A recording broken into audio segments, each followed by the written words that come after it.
Hello friends, આજે આપણે શીખીશું લોચા પૂરી, જે ચા સાથે, શ્રીખંડ સાથે કે રસ સાથે આપણે ખાઈ શકીએ છીએ. સબ્જી સાથે પણ આ ખૂબ જ ટેસ્ટી લાગે છે. તો લોચા પૂરી બનાવવા માટે મેં અહીંયા 1 કિલો ઘઉંનો લોટ લઈ લીધો હતો અને એમાં 2 ટેબલસ્પૂન ધાણા જીરું પાવડર, 2 ટેબલસ્પૂન જેટલું લાલ મરચું પાવડર, 1 ટેબલસ્પૂન હળદી પાવડર અને સ્વાદ મુજબ મીઠું નાખ્યું હતું. અને મોણ માટે આપણે 2 ચમચા ભરીને તેલ નાખીશું અને સરખી રીતે આપણે 2 હાથેથી ચોળીને બધા તે લોટમાં મોણ મિક્સ કરીશું.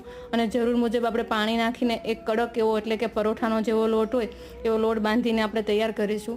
અને અહીંયા મારો લોટ બાંધીને તૈયાર છે, તો 10 થી 15 મિનિટ મેં ઢાંકીને રહેવા દીધો હતો અને પછી નાના નાના લુવા કરી લીધા હતા. અને પૂરી બનાવીને મેં ગરમ તેલમાં પૂરી તળી હતી.